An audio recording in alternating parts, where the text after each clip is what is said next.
daqui a uns anos talvez não. Exato. E não é por mal, não é porque é tanta coisa pra se preocupar, sua empresa vai crescendo, você vai precisar de outra pessoa pra entender, ou não, cara, você vai ter que se reinventar mesmo. Eu fazia vídeo publicitário, a porra toda, conheci o Rolandinho, fui pra frente da câmera. Você era editor, né, cara? Fui editor mais de 10 anos, velho. E amo editar, velho. Tenho loucura por edição, velho. Cara, eu fiquei um pouco de saco cheio de editar. Eu editava também. Todo mundo fala isso pra mim. Mas eu entendo. Você não? Tá de Não, boa. é que assim, lógico, não enche o saco de trabalhar com edição. Então hoje em dia eu pego edição, pô, eu edito minhas coisas. Artisticamente é bom. Não é exatamente artisticamente. Por exemplo, os meus vídeos do Reels, eu edito. Eu posso passar pro outro cara, mas eu adoro botar a mão nas coisas. Senão, o que acontece? Eu fiquei uns 2 anos sem botar a mão em nada. Cara, eu comecei a perder a mão de gravação. Eu tive que comprar uma câmera pra mim, porque minhas câmeras foram pra produtora, foi crescendo. Comecei a perder a mão de conteúdo. Tipo, e cara, eu fico pensando assim, né? Nosso trabalho é artístico de certa forma, né? A produção de conteúdo. Aí você tem lá um cara que é o Picasso. Aí ele faz um quadro. Aí, puta, o Picasso fica muito famoso, começa a pedir um monte de encomenda pro Picasso.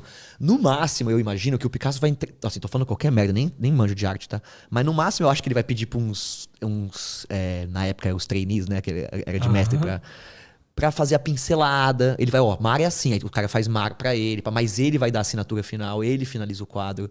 Senão não é o Picasso, tá ligado? A partir do momento que o Picasso tá na praia e tem os brothers fazendo pra ele, é uma lógica capitalista que não faz nem muito sentido. E tá bom, daqui a pouco, então, o cara que é tão bom desse estúdio abre o dele, faz o dele. É verdade, né, cara? Então, tipo, por que eu penso essa lógica? Porque eu ainda gosto de botar a mão na parada, velho. Se eu tiro a mão, não é que desanda, mas não tem mais a ver com o conteúdo que eu faço, tá ligado? Então, isso foi uma das coisas que eu me afastei da Blues. A Blues é a produtora que eu abri, ficou muito grande. E eu comecei a perder a mão das coisas, cara. Então eu comecei a ficar mais na direção. E eu não sou bom de gerir pessoa, cara. Não sou muito bom nisso, cara. Eu sou bom em fazer vídeo. Gerir pessoa não é meu forte, cara. Agenda, essas coisas. Então aí eu falei, não, eu quero uma equipe de novo de pequena. Quero trabalhar com 10 pessoas. Quero saber o que cada um é bom. Quero saber se eu tô devendo dinheiro pro cara. Quero saber se eu posso chamar ele no final de semana. Porque quando a empresa é grande, você tem que falar com o RH. Você tem que não sei o que lá. Você perde a intimidade com as pessoas. Você perde o contato. Eu, cara... Você chegou num momento de, tipo, se sentir mal mesmo de trabalhar? Um burnout fudido? Sim, não. De não querer mais ir pra empresa, cara. Porque eu nunca curti empresa grande. Eu cada vez menos acredito em empresa grande, cara, sabia? Por quê? Porque pra que serve uma empresa grande, cara? Grande que eu digo assim, gigante. Quando a empresa fica muito grande, ela só atende, na minha opinião aqui, humilde, tá? Aos interesses do cara, do dono lá, do investidor. Porque, tô falando assim, principalmente de serviço, tá? Cuidado com o corte, que é meu negócio.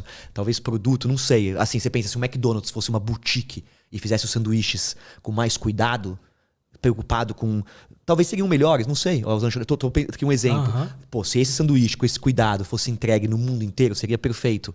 Mas eu vejo que o custo, hoje em dia, de você ter uma qualidade de um serviço industrial é muito grande, cara. E a gente tem visto isso acontecendo na publicidade, na produção de vídeo. Antigamente eram grandes empresas que atendiam os clientes. E aí o cliente começou a perceber, hoje em dia, os meus clientes têm percebido isso, que pequenos birôs entregam melhor. Então, assim, em vez de uma empresa só, o cara, ele faz mídia bem, então eu entrego pra ele produção, então eu entrego pra ele conteúdo, então eu entrego pra ele evento. Pra quem que é legal isso? Pra 2 caras que estão apertando a mão e fumando um charuto, porque pra o resto, cara, a equipe fica massacrada, todo mundo entra em burnout, é uma loucura trabalhar em empresa grande. As pessoas são mais... são mais números, por melhor que seja, assim, sempre falaram de estabilidade, e você tem... Não é assim, você trabalha numa empresa grande, em qualquer momento eles podem te mandar embora, é uma falsa estabilidade. Na empresa menor, você tem pelo menos um contato maior com o seu chefe, com as pessoas que estão lá, amanhã te recomendam, um olho no olho melhor, uma participação maior dos lucros, um respeito maior, eu tenho percebido isso, e o cliente fica mais satisfeito. Então eu tenho visto empresas grandes, cara, que eu admiro muitas vezes e converso com as pessoas. Não, a empresa tá bombando, ela cresce, não sei o que lá. Você vai conversar com o cliente, ele tá achando ruim. Ele tá sendo mal atendido, não tá legal. Então eu me pergunto, pra quem que serve uma empresa grande? No caso da Blues, da minha empresa, não ficou desse tamanho que eu tô falando. Ela ainda serve para muitas empresas que querem fazer grandes produções. Mas não é o paraíso da qualidade técnica. É perfeito a qualidade técnica. Mas a partir do momento que você quer fazer uma coisa... o Connect. O Connect não nasce a partir de uma empresa gigante. Porque uma empresa gigante tem por definição, cara, também, cortar os riscos. E é muito arriscado fazer um projeto de vídeo. Então, vou dar um exemplo. A empresa está fazendo um projeto de marketing. Isso no marketing acontece muito, na produção de conteúdo. E aí você tem uma sugestão, no caso do Connect. Foi uma briga, cara, que eu tive que ir no diretor da empresa pra falar que o programa tinha que chamar Connect. O programa ia chamar Sky Connect. Eu briguei pra chamar só Connect, chamava Videocast Connect. Porque, cara, era uma estratégia de penetração nas redes sociais. As pessoas precisavam da credibilidade. Tava escrito Sky em todo lugar, não precisava chamar Sky, não era uma propaganda. E, cara, é muito louco como eu ter ido até o diretor, ter falado isso, ter ganhado essa luta, ter virado um canal separado, ter ganhado um prêmio com isso, me mostrou que isso só era possível numa empresa pequena. Numa empresa grande, isso acontece muito. Eu vou chegar pro meu comercial, o meu atendimento e falar, cara, eu vou lá no cliente falar que tá tudo errado e que a gente precisa mudar isso. E ele vai falar, não, cara, você vai perder emprego aqui de 20 pessoas. Vai mexer no negócio dele, o outro lá vai ter um problema com isso. Eu vou arrumar um problema. Então, parece que vira uma prisão, né?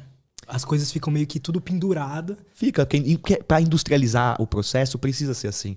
Vamos dizer que você tivesse amanhã 10 podcasts. Puta, Lutz, é isso, velho. Tudo padronizadinho, igualzinho. Você chega, você grava. Tipo, é legal essa organização. E muito importante pra fazer um volume muito alto. Hollywood faz um volume muito alto de produção. E, porra, tem grandes filmes. Não tô criticando isso, não. A Globo é uma indústria, Hollywood é uma indústria. Mas a gente vê o Oscar, a gente vê agora o filme da produtora independente, né? Tudo em todo lugar lá ao mesmo tempo. Com $5 mostrando isso. Caramba, que entrega. Eu digo isso porque, cara, eu quero que alguém me prove que uma empresa grande, gigante de serviço, de produção de conteúdo, gigante, consegue ter uma super qualidade em tudo, maior do que uma empresa pequena, maior do que um birô. Cara, e me corrija se eu estiver errado, mas eu lembro, minha memória pode estar falha, de você falando no Flow que chegou uma hora que o faturamento da Blues e do Pipocando era parecido, só que a margem do Pipocando era muito maior, né? Cara, o faturamento do Pipocando é muito menor. Muito menor, é 1/3 menor do que o da Blue, só que a margem é muito mais alta. Muito mais alta. Cara, tem uma coisa que é muito foda. Na minha opinião e com a minha experiência, pra empresa dar dinheiro, ela precisa ser montada em cima de uma gambiarra aqui no Brasil, cara. É o único jeito da empresa dar algum dinheiro pro dono. Por quê, cara? Porque se você fizer tudo certinho, não tô falando de imposto, não. Tô falando de certinho em processos, não dá dinheiro. Se eu tiver só Macintosh, se eu tiver contratos de trabalho todos na carteira, se eu tiver segurança e portaria 24 horas, se eu tiver um RH, você quer conversar comigo no RH, não dá dinheiro, cara. Então você fatura 10 milhões com lucro de 10%. Sobra 1 milhão. Você tem que deixar 500 mil na produtora, que não é muito. 500 mil você divide entre, sei lá, 6 sócios. Então você tem um risco de 10 milhões, você tem um risco de pessoas, tem um risco de tudo pra tirar umas 10 conto por mês, velho. Tá ligado? 100 pau cada um por ano. Não vale a pena, né, cara? Vale a pena, às vezes, porque é sua única opção. Mas, cara, é uma loucura. É industrial, entendeu? É como parafuso. Não é como parafuso tem uma margem menor. Eu digo isso porque produção de vídeo é meio commodity, né? É isso. Todo mundo pega uma câmera hoje, todo mundo faz vídeo. Então, eu sempre ganhei dinheiro botando o meu trabalho, né? Então, o que eu faço? Eu pego um trabalho, eu edito, eu dirijo, eu faço a criação. Putz, legal, tenho 50% de margem. Não tô roubando ninguém, tô fazendo todo o trabalho. Tô nessa lógica de trazendo tudo mais próximo do cliente, ele tem uma coisa melhor. A partir do momento que eu tenho uma empresa onde eu contrato todo mundo para fazer, a margem fica muito pequena, entendeu? Então, assim, a produtora ela é muito legal, mas ela funciona como um negoção, onde tem uma margem, ela tem que faturar 100 milhões para ela, entendeu, ser um grande negócio. Então, por que funciona isso? Porque quando você vai ver lá, putz, as máquinas, os Mac são mais antigos, não é os Mac de última geração, não dá pra ser. O cara reclama quando ele vai embora, mas minhas férias, mas não sei o que lá. Mas, cara, o que você queria? Um RH com 4 pessoas aqui, te mandando mensagem, te mandando um bolinho no seu aniversário? Não dá, velho. Não daria pra todo mundo ganhar dinheiro assim. E ainda concorrendo com empresas multinacionais, né? Porque ninguém dá essa moral pra gente. Quando você vai num cliente, ninguém dá moral pra você que você é uma empresa nacional, que você tá se fudendo, você tá concorrendo com qualquer outra empresa que tem capital de fora, né? E isso é uma coisa muito louca na empresa. Esses dias eu tava conversando com a minha esposa, porque eu tava entrevistando 2 pessoas pra contratar, e eu tava na dúvida das 2 pessoas. Ela falou, quem que precisa mais? Eu falei, eu não posso levar em conta quem precisa mais. Ela, como é que você não pode levar em conta? Eu falei, não posso, cara, o RH não leva em conta quem precisa mais. O RH é contratado pela empresa. Ele precisa defender os direitos da empresa. Ele precisa da melhor pessoa, da mais capacitada. E se tiver outra pessoa que é menos capacitada, mas precisa mais, e você sabe que dá até pra treinar essa pessoa, aí você tá trabalhando pelo interesse da pessoa. Então, tipo, dentro desse sistema, né, como é que a gente pode falar? Capitalista, onde todo mundo tem a liberdade de crescer, essa mentira moderna como é que chama? Libertária, né? Assim, de que a gente vive nesse sistema que as pessoas realmente têm o que merecem, né? Não é assim, né? Então é muito louco isso quando você contrata a pessoa, que numa empresa grande faz diferença nenhuma se a pessoa está precisando ou não. Né? Isso não entra na conta de uma empresa quando você vai contratar as pessoas. E aí isso cria um negócio complicado mesmo, porque vira uma guerra lá dentro, né?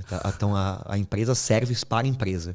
Quando você tem uma empresa menor, a coisa é um pouco mais horizontal. Quando a produtora era menor, a primeira coisa que eu fiz foi dividir a sociedade com meus amigos que estavam trabalhando comigo. Para o negócio ser mais horizontal, para não ser chefe de ninguém, para não começar a criar isso. A empresa é muito grande, não fala isso, cara. Você vira o poderoso chefão, cara. Não, depende do momento. A empresa é muito grande, você vira o poderoso chefão. Um saco ser o poderoso chefão, cara. É um saco, cara. Todo mundo fica projetando em você um monte de coisa que você nem é, tá ligado? Você tem que pagar puta posição merda, Você chegou cara.